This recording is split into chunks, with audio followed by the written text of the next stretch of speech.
l'Indie Club és eficient perquè no cal que tothom estigui pendent de buscar quines són les últimes tendències o els informes més rellevants, els llibres més rellevants, i així també us socialitzem aquest coneixement i també crees una certa xarxa de gent que està interessada en aquests temes, en la qual també després pots conversar.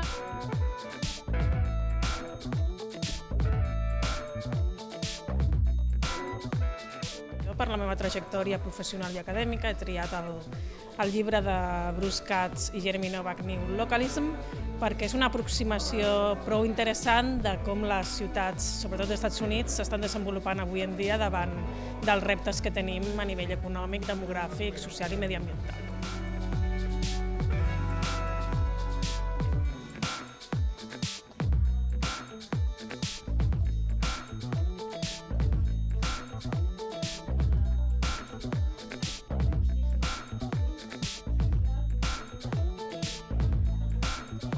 La idea és treballar molt amb els territoris, treballar molt amb el que és la innovació amb els territoris i les empreses, com sempre fer aquesta mirada de prospectiva, de veure què és el que ve, quines són les novetats que tindrem tant a nivell de productes, de mercats, d'innovació, i la veritat és que, com sempre, estem tenint una gran afluència d'inscripció de persones, jo crec que tornarà a ser un gran èxit de la ciutat.